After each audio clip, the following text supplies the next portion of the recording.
સાબરકાંઠાથી હિંમતનગરના રામપુરમાં અંધશ્રદ્ધાનો કિસ્સો સામે આવ્યો છે। અંધશ્રદ્ધામાં આધેડ ખેડૂત અને નિવૃત્ત બેંક કેશિયર સાથે ઠગાઈ થઈ। હાથી લઈને આવેલા સાધુએ આધેડ પાસે પડાવી 30 લાખ રૂપિયાથી વધુની રકમ। ઢોંગી સાધુએ દૈવીય શક્તિના પ્રકોપની ધમકી આપીને રૂપિયા પડાવ્યા। સાધુએ 15 દિવસમાં 30 લાખ રૂપિયાથી વધુની રકમ પડાવી લીધી હોવાના આરોપ લાગી રહ્યા છે। પોલીસે તમામ મુદ્દામાલ સાથે એક આરોપીની ધરપકડ કરી છે। આગળની તપાસ પોલીસે શરૂ કરી છે।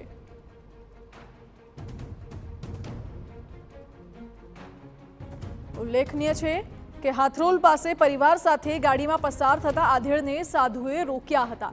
હાથી સાથે આવેલા ઢોંગી સાધુએ આધેડની ગાડી રોકીને 100 રૂપિયા માંગ્યા હતા, જે બાદ સાધુએ અંબાજી જવા અને દીવો કરવાની વાત કહીને જાળમાં ફસાવ્યા અને હવન કરવાના બહાને ઢોંગી સાધુએ 2 વખત રૂપિયા 14 લાખથી વધુની રકમ પડાવી લીધી।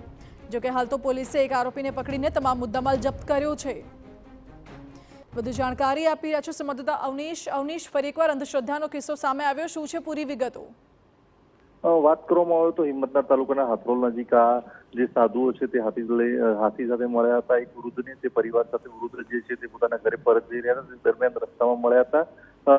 વૃદ્ધ જે છે તેઓને સમજાવવામાં આવ્યું હતું કે તેઓ અંબાજી જઈ રહ્યા છે અને તેઓને મદદ કરવામાં આવે, એટલે કે ધાર્મિક રીતે તેઓને દાન આપવામાં આવે, આ બાબતની વાત કરવામાં આવી હતી। ત્યારબાદ તે વાતોમાં જાળમાં તેમને ફસાવ્યા હતા અને તેમની સાથે આ ઠગાઈ કરવામાં આવી હતી। 2 જેટલા હવન કરવા માટે જુદા જુદા હવનની વાત કરી હતી, તે બાબતે 14 લાખ રૂપિયા કરતા વધુ રકમ એક હવન દીઠ માંગવામાં આવી હતી।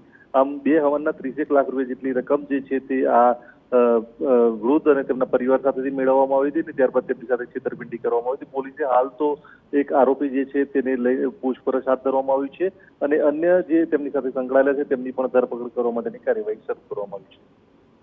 જી અવનીશ, આભાર આપનો। એટલે હાલ તો પોલીસે એક આરોપીની ધરપકડ કરી છે, આગળની તપાસ શરૂ કરી છે।